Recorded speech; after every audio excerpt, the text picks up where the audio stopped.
StrongLifts review.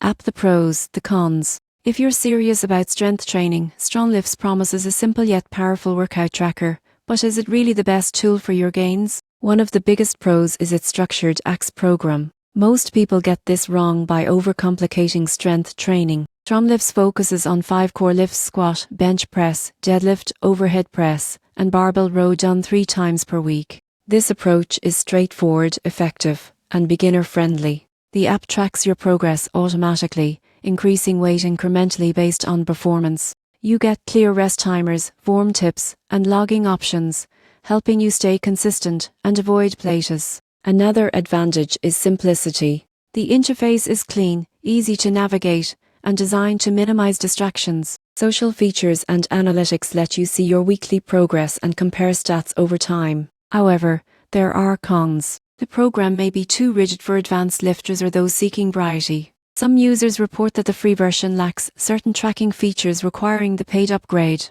Additionally, proper form is crucial, and the app can't correct mistakes, so personal caution is needed. In conclusion, StrongLifts is ideal for beginners and intermediate lifters who want a proven, structured program with easy tracking. The surprising truth is that its simplicity is both a strength and a limitation, perfect for consistent growth but less flexible for advanced training styles. For anyone ready to commit to progressive overload and clear tracking, StrongLifts delivers excellent guidance and measurable results, but don't rely on it to replace professional form advice.